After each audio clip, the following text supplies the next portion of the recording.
Hello there, BookTube. My name is Daniel. Welcome back to my channel, Guilty Feet. Masur Yeshuati Lachana. I've got no rhythm. Tonight is the third night of Chanukah. I'm just waiting for my wife to come home so we can light candles. Happy Chanukah to anyone celebrating. Happy holidays to whatever else you may or may not be celebrating in the weeks ahead. It is so third night of Chanukah. It's the 20th of December in the evening when I'm recording this, and this should go up tomorrow hopefully. And what I thought I'd do is just wrap up my most recent reading. So I didn't do a Friday read, so this will be everything that I did and everything that I've read up to now.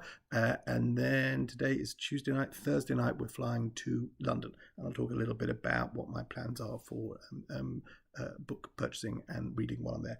Okay, so when we last met, I believe I had just started this. This is a tiny little book that I bought because I really love the cover. So I saw someone talk about it and thought, yes, I've got to have that. And this is the collection is called The Work of Art in the Age of Mechanical Reproduction by Walter Benjamin, and it contains 3 essays. The first is that title. You want me to say it again? Okay. The Work of Art in the Age of Mechanical Reproduction, and then 2 further essays, one on Franz Kafka and one on Proust.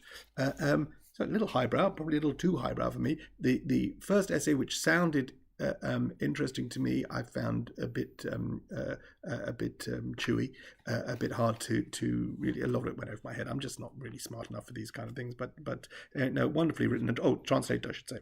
They're translated by J.A. Underwood, translated from the German.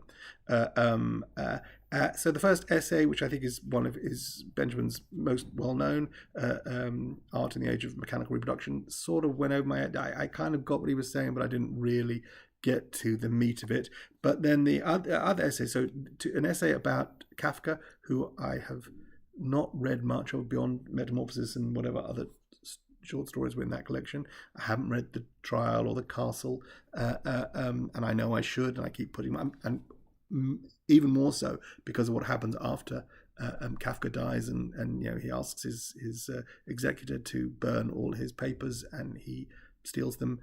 Max Brod, is that right? And comes to Israel or donates them to. They're all here in Jerusalem in the library there. So it's a whole sort of interesting story. Local.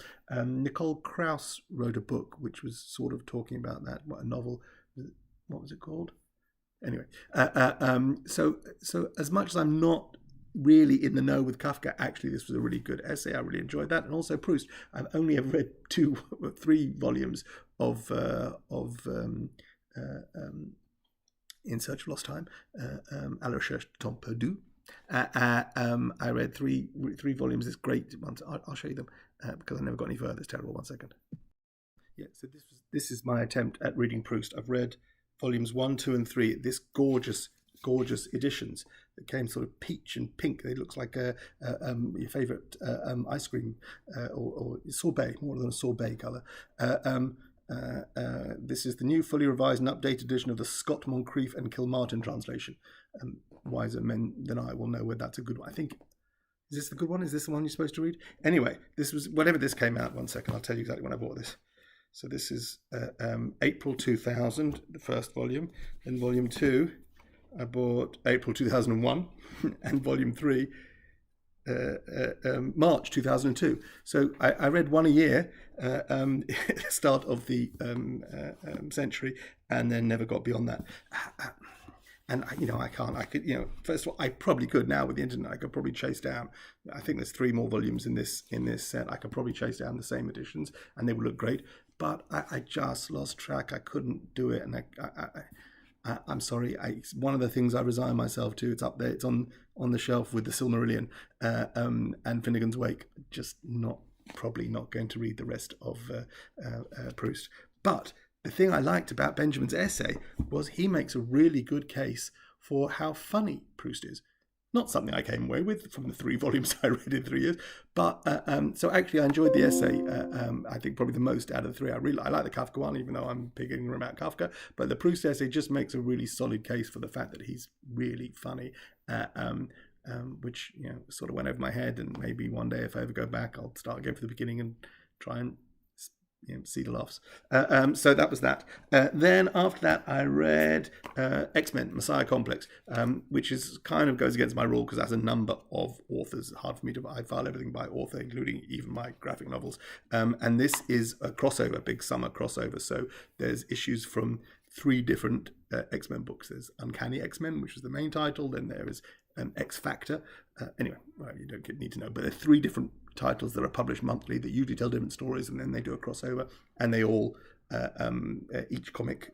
So there's 3 a month from 3 different titles, but they're all telling the same story. So this is called Messiah Complex. This comes after, for those of you who know continuity, after Scarlet Witch, who you know from the Marvel Cinematic Universe, goes bonkers and declares no more mutants, and everyone who was a mutant is suddenly no longer a mutant, apart from whatever, I think it's 157 mutants left in the world. So this comes at a time when the mutants are really persecuted, and they've always been playing this idea of mutants as outcasts, mutants as victims of racism, fear, othered, and that plays out whether it's Jews or any other group that is ever in that position. That's how that's the story that's always underlying, runs all the way through the X universe, and here even more so, because no mutants left. They're dying out, and they really are about to become extinct. But in this story, we suddenly find out that a new mutant has been born, the first since Scarlet Witch said no more mutants, and we thought the X gene was extinct and there would be no more mutants ever born, and a new one is born. And so this is a story of the different factions trying to get hold of this new mutant. Now, the thing about mutant powers is they usually don't manifest until puberty. And the point of this story is that this mutant is so powerful that their mutant abilities have manifested at birth. And that's the big shock. So essentially, this is lots of different groups trying to find and capture a baby. I really like this. I'm out of touch with the whole world. I was collecting, specifically X-Men comics, and had all the crossovers in the early 90s. And this is from my 6, 7, 8 years after that. I was married, moved to Israel, and so lost track of these things. But I thought this was really good. So the writers here of the different strips are Ed Brubaker, and that's really why I bought this. I'm trying to catch up with everything Ed Brubaker has done in comics. Done a lot of noir stuff I've spoken about on this channel. So he does the intro chapter, and also he was writing Uncanny X-Men at the time. Then you've got Peter David back on X Factor. Peter David has long been a writer on X Factor, and then New X-Men was a separate title. And this is written by Craig Kyle and Chris Yost, who I don't know. And then X-Men. So there's Uncanny X-Men, New X-Men, and X-Men. These are 3 parallel titles published every month. And X-Men in these days, at this period, was written by Mike Carey, who I don't know well, but if I'm right, I think he was the guy that wrote the original Lucifer series. So Lucifer came out of the pages of Sandman by Neil Gaiman, and then had a long run, and that became this sort of schlocky TV show which ran and then moved to Netflix with Tom what's-his-face, the Welsh actor. Anyway, so some names there, but I'll be filing this under Brubaker because he's the really was on it. I just thought this was really good stuff. This is a time where Scott Summers, Cyclops, in charge of the X-Men, and he's really running a military operation. Things have happened, and he doesn't have a good relationship with Professor Xavier, doesn't trust him, and is saying to Charles Xavier, "You trained me to lead the X-Men, let me lead the X-Men." And they're all after this baby, and someone has already got the baby and is trying to avoid being captured by all the different men. There are goodies and baddies, there are competing teams of goodies, and I won't reveal who has the baby and what happens. But I really like this. This was a rattling good read, and makes me want to follow on and see what happened. I know that the character of the baby, what happens to them as they grow up. I'm trying to not give any spoilers away. And there's other good stuff here. There's the Layla Miller stuff. I don't really know. Layla Miller was in the whole House of M. She was her mutant power was to understand what was real and what wasn't real. Anyway, whole bunch of characters I don't really know very well, but some really well executed chase scenes, action scenes, some genuine deaths. So there's consequences taking place here, which is unusual in a comic book. I thought it was good. So even though this is going across 3 or 4 different titles, so different art styles in each one, I thought it told a coherent story, which is a surprise for crossovers. So X-Men, Messiah Complex. surprisingly good and really enjoyable. And this is why I read these graphic novels. 20 years after they came out, I'm still catching up with these things because they still occasionally have the ability to surprise and delight. X-Men Messiah Complex, written by a whole bunch of people, including Ed Brubaker. And from there, I went to a piece of non-fiction by an author that I have other books by this author, but this is not an author that you expect to have books by. Let me be clear. The two previous works I have by this author are two of his screenplays. I have Pulp Fiction by Quentin Tarantino, and I have a copy of True Romance, which was also written by Quentin Tarantino, though not directed by Tony Scott. This is my original copy of Pulp Fiction, so my history with Tarantino. If you remember his first film, Reservoir Dogs, which, if you're a fan of movies and indie cinema in the early 90s, you will probably have caught up with at one point. It played in the cinema in London. Very few places around the world. Most people would have seen it on video or even DVD later on. The soundtrack did well, and the soundtrack Pulp Fiction. But the first Reservoir Dogs played in the cinema, and it played in Camden in London, just as I was finishing my student years while I was living in London. I was engaged and then got married in sort of 92. That's about the time of Reservoir Dogs. Played in the Camden Parkway, I believe, for an extended period because the reviews were tremendous. But it was a niche movie. But it kind of had the things that I was interested in. It was indie. It was violent. It had a sort of noirish element to it. So I dragged my wife to see this about 30 years ago. I don't think she's forgiven me yet, but we actually saw Reservoir Dogs' first run in the cinema, and so that when he's prepping his second movie, Reservoir Dogs made on a small budget, but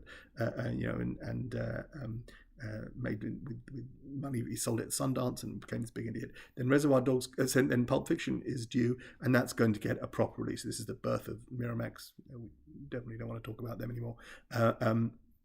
And they invested in this movie and got a big release. And of course, he went on to win Oscar for Best Screenplay. That was Tarantino with Roger Avary. Yes, based on stories by Tarantino and Roger Avary. I don't know if Tarantino got there. Anyway, by the way, so side note to this, listen to a new podcast this week by Quentin Tarantino, where he is in conversation with Roger Avary, because the two of them famously worked together in a video store back in the late 80s in California. And when the video store eventually closed, mum and pop independent video store, when the video store closed down, Quentin Tarantino bought the entire stock and has it stored somewhere. And so they've got a podcast which they started this summer, so it's about 12, 15 episodes in, where they sit down, they pick two or three cassettes from this collection of this store, which they both worked in together in the late 80s, and they talk about these movies. And there's a lot of exploitation movies, blaxploitation movies. I just listened to the second episode is about they talk about Roger Moore in Moonraker, so not completely obscure, but they talk about anyway. Great value, really enjoying his voice. And I've loved Quentin Tarantino. So when Pulp Fiction came out, went to see it, loved it, and then bought the screenplay because I really wanted to see the words on the page because it was so well. It was such a great introduction to there he is back in the day. And this is my bought 11.94. So this would have been just when it came out. I saw this. Now when I look at this, I found a note in the back. I don't know if you can see that. Oh no, yeah. Daniel. Thank you. Thanks very much. What a great read. Once again, cheers, mate. Love, Nigel. I literally have no idea who Nigel is and why I would have lent him my screenplay of Pulp Fiction, but I did, and he thanked me, and I can't even take this. I've just spent it. But it's there in the back of the book, so that's nice. Love that. Then I've got his screenplay for True Romance, which came free with Premiere Magazine. I don't know if you remember Premiere Magazine.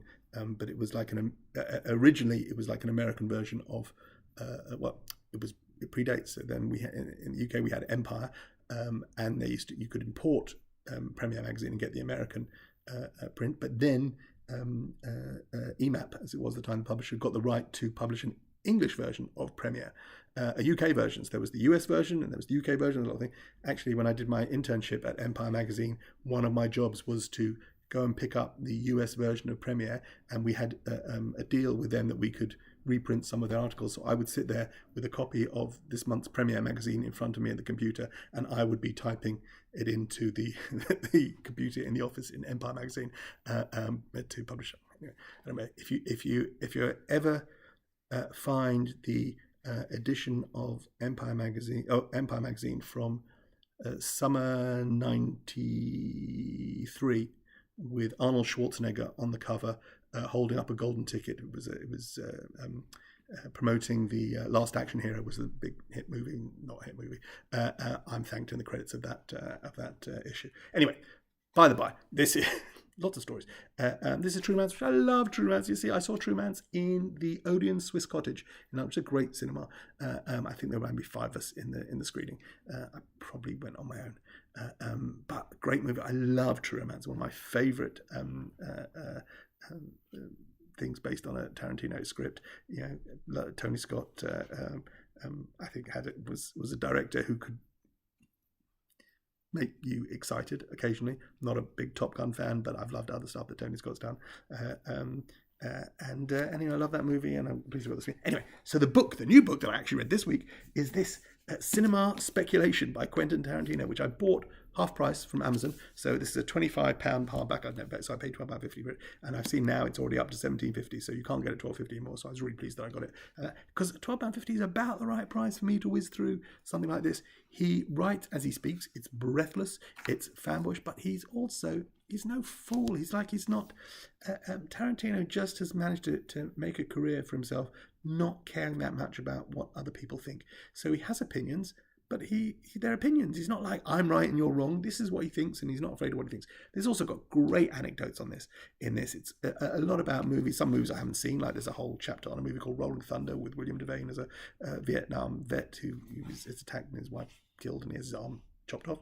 But then there's other movies that I have seen. The Getaway, Steve McQueen, Ali McGraw. There's a fantastic chapter on the casting of The Getaway with Steve McQueen and how Ali McGraw was put in the movie. She was that time married to Robert Evans, the producer, and ended up at the end of the movie with Steve McQueen, the actor.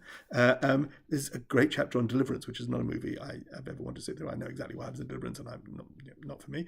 But a great chapter on how the movie differs from the original book, and what the issues of masculinity and the way they play out in the film. For those of you who know what happens in the film, what happens to Ned Beatty's character, you'll know what that is. And the Burt Reynolds character, who is the alpha male of the group of 4 people who go off on a canoe trip, which doesn't end well. And he talks about the difference between the way Burt Reynolds plays him on screen and the way the character is in the book, and what. It's really entertaining. If you love movies, if you like film books, and I thought maybe I'll do a thing on good film books that I've loved. We've got Easy Rider, Raging Bulls, Peter Bart, down here somewhere. Anyway, and I got the follow up to that as well. Not Peter Bart. Who wrote it? Peter Biskind? 1 second. Peter Biskind. Yeah, Peter Bart was somebody else. Peter Bart was an editor of Variety magazine, so I've got another book by him. But Peter Biskind wrote Easy Rider, Raging Bulls, and the follow-up Down and Dirty Pictures. Great cinema reads. And over the year, I like to dip in now and then and read books about cinema. And if you love 70s cinema, these are great. Really heartfelt. Some stuff about Tarantino's life as well, about growing up and his mum letting him go to the cinema and the things he would see, and double bills and triple bills and drive-in movies and schlock, but good movies and movies that were schlock but aspired to being great movies. He's just a fan. He writes, he's not a fantastic prose stylist, but he talks about the great movie critics. I really enjoyed this. It's an easy read. If you've got any love for 70s cinema, the kind of 70s cinema that Tarantino likes, then you'll get a kick out of this as well. I don't think you should be paying hardback prices for this, but if you can find it cheaply or wait for it in paperback, I think this would be a treat. So that was great. Then after that, I read. I'm still separating every single book I read with another graphic novel because I keep buying lots of them. This is The Immortal Iron Fist, a great big meaty collection. So this has issues 1 to 16, The Immortal Iron Fist, and this is written. There are 2 authors here. This is Fraction and Brubaker. So Ed Brubaker, mentioned before, and Matt Fraction. Matt Fraction, I've read some of his work on Hawkeye, and he's got this great series called Sex Criminals, which I read the first omnibus of that, collected as Big Hard Sex Criminals. A book that raises eyebrows when people pass it on the shelf. But I would like to get more of those, but they're hard to find at reasonable prices. They're like £30 a pop for the collection, or you can buy them the individual trade paperbacks. But anyway, Immortal Iron Fist, a character I'm not ever been terribly interested, but actually I really like this as well. This was another success. This is 16 issues of a new series, so relaunching Iron Fist with this art by David Ayer, AJA.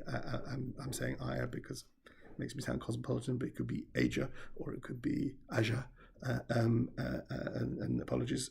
This art's different. I think he does the art on that Hawkeye series. I could be making that up, but so it's dullish, but sort of perfectly expressive and really exciting. I'm never a big martial arts fan. I didn't, the whole Bruce Lee thing in the 70s and our sort of kung fu world, not really something that I particularly chased after. But this is just good stuff. You got some mysticism and martial arts tournaments and secrets, and there's just good plottiness in here. There's a lot of threads going on, and he's got to fight in order to save the thing, but then the city might be trapped in time forever, but his friends are there, and his father's corporation, and the secrets of the previous person to be called Iron Fist. Really good stuff. Really enjoyable. And lots of it. So this was 16 issues with a couple of other bits and pieces. There is a volume 2 of this. So you can buy these in shorters. You can buy this in 3 separate trade paperbacks, or 2 or 3 separate trade paperbacks. So this is a sort of omnibus. This is a complete collection, which would have gone for $40 new, and I picked this up for 10 quid, including postage from eBay. But if you want to find the second volume, which completes it, there was only like 30 issues in this run, and then a mini series of something else after it. To get that volume 2, you pay £100 for it just to find it. So what happens is they release these trade paperbacks, and for the first volume they do a print run of X, and for the second volume they do a print run of about a third X, because this one they think people get, and then the second one they're waiting to see, and what happens is they go out of print and you can't find them. So when I'm catching up with these comic books, this one might have been overprinted, which is why someone's selling a copy in pretty pristine condition on eBay for a third of cover price. But the volume 2 is an absolute premium. You find it on eBay. I looked on eBay. I looked at the Advanced Book Exchange.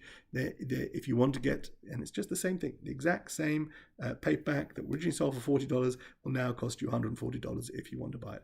So I'm in no rush. I don't need to read it. I can read it online if I desperately wanted to find the issues. But this was fun, and I'm good with it. That is the Immortal Iron Fist Complete Collection, Volume 1. And then after that, I read this. This is Grown Ups by Marie. I'm going to make a stab at it. I would have said Marie Aubert with a sort of French. With a bit of French panache, but it turns out this is actually translated from the Norwegian by Rosie Hedger. So I have no idea what Marie Aubert, who I assumed was French. I don't know how you would say that with a Norwegian twist. Marie Aubert, I don't know. But anyway, this is her first novel, and I started this thinking this was short stories. I bought this thinking this was short stories, and I knew it was going to be a short collection, and it's not. It's a novel. It's previously written a collection of short stories, and I must have just read the blurb when I looked at when this came up. Anyway, I picked it up. It's a how can I put this? So it's definitely Scandinavian, set in a summer beach house in Norway, where a family meets. The beach house belongs to the matriarch of the family, and she has 2 daughters, and they have a complicated relationship. So one of them is our narrator. She narrates the whole thing, and her name is Ida. She's 40 years old, and not married, and does not have children, and she starts the book with a very exciting piece of news that she's going to tell everybody, that she's decided she's going to freeze her eggs. That's as far as she's got with that. And she's coming up to the beach house to see her sister, who she has a complex relationship with, who has a boyfriend, who has a daughter from a previous relationship, and she's trying to navigate this thing, and she's also trying to have a child with her boyfriend. And then the mother is due to turn up as well. It's her birthday, that's why they're all going there, and with her boyfriend. The father is not in the picture. So it's a sort of dysfunctional nuclear family, a mother, 2 daughters, the way the 2 daughters interact, and the whole thing seen through the eyes of Ida. She narrates the whole thing, and to call her an unreliable narrator it doesn't even begin to cover it. She is filled with self-loathing. She behaves in ways that are suboptimal.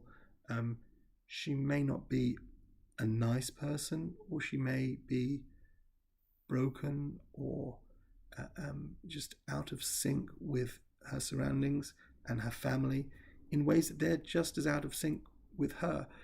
And I'm not doing it justice at all. It has a sort of sensibility that's unlike, I think, the way I expect books by American or even British authors to unfold. These are not Sally Rooney characters. This is not drama that we've seen 100 times played out and just with a different setting and characters just wearing different sweaters. This is something very unusual for this. That's the only way I can do it. Sort of Scandinavian or Norwegian sensibility that I don't read in English language literature or US and UK literature, and interesting to begin with, and then just going in the ability, the willingness to make your characters so unlikable, maybe completely unlovable, and yet sympathetic. But is she sympathetic? Is she just awful, or is she struggling? Is she there's real psychological insight here over the most mundane things. It's about how sisters get on, about how mothers impact their daughters, about how having a father out of the picture impacts that, about what it is to be unmarried, a single woman, when you putting time into your career and ending up without a family, if that's what you wanted, and you don't have it, how that makes you feel, and what society makes you feel, and how your family makes you feel about it. All that's in here. It's all good stuff. The whole thing is 150 pages. This is from Pushkin Press, who also published something else I read recently, I think. I can't remember what it was.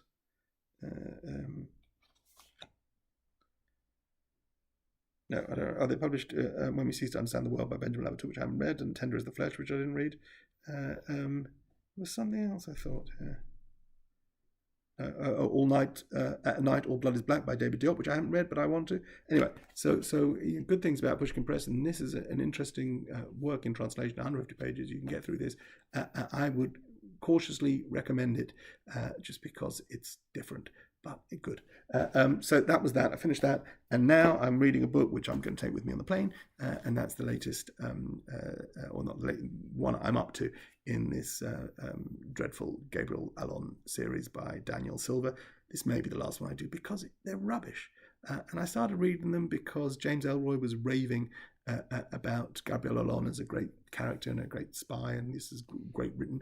And I just started reading them, and a lot of my friends read them because he's an Israeli spy, so they're very popular here, even though Daniel Silva is not Jewish, not Israeli. Gabriel Allon, his lead character, is Israeli, and a lot of this takes place in Israel, and he works for the Mossad, and it's all a lot of intrigue within the Mossad. And he goes to visit his boss in Jerusalem. He's describing streets that I know and places that I know, and my office happens to be next to the intelligence services in Tel Aviv. So it's I should find plenty to enjoy here, and they're just rubbish anyway. But they whiz along, and I'll get through this. I can't. Maybe I would buy another one, but I think I bought 4 in one go. So this is the last of the 4 I got. And it's the 6th in the series that I've read, and I just am not excited to read more. So anyway, but I thought great for a plane journey. I've got about 4.5 hours on the flight, and then I get to London. Now, I will be buying books in London, but I also have kind of bought a few books already and sent them to Amazon. So mostly continuations of series projects that I'm working on. So projects that I'm working on are George Simenon's Maigret series. So I bought the next 2 cheap eBay purchases, the next 2 editions there. I'm working through Christie's Poirot series in publication orders. I bought the next 2 there. So the next one I've got to read is The Murder of Roger Ackroyd, which is supposed to be one of the best. At least the reviews say it's the best one. That's next on my list. I think I'm is it 4th or 5th that she published. So I've got the next 2 of those. I picked up the next Zola in the Rougon-Macquart series. The Ballet of Paris is the 3rd one in those, and I picked up a bunch of Mick Herron books. So from previous series, so I'm reading all the Slough House, Slow Horses ones. If you're not watching Slow Horses on Apple TV, the first series was 6 episodes finished, and they've just started. They're now 3 or 4 episodes into the second run. It's good stuff.